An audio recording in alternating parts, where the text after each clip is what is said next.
میرے محترم سامعین، جان بوجھ کر سود خور کے ساتھ قربانی میں شرکت نہیں کرنی چاہیے، کیونکہ حرام رقم سے شرکت کرنے کی صورت میں کسی کی بھی قربانی درست نہیں ہوگی۔ ہاں، اگر ایسا آدمی کسی سے حلال رقم لے کر قربانی میں حصہ ڈالے گا تو اس کو اجتماعی قربانی میں شامل کرنا جائز ہوگا۔ اللہ رب العزت اس سود والی لعنت سے ہم سب کی حفاظت فرمائے۔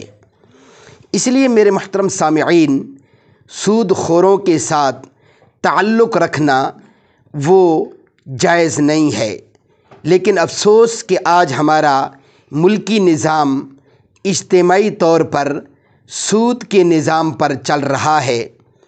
آپ حضرات انفرادی طور پر یا اجتماعی طور پر کوشش کریں اور دعائیں کریں کہ اللہ رب العزت اس لعنت سے ہمارے اس پیارے ملک پاکستان کی حفاظت فرمائے، اور اللہ رب العزت اس کے تمام معاشی نظام کو حلال طریقے کے اوپر وہ جاری و ساری فرمائے۔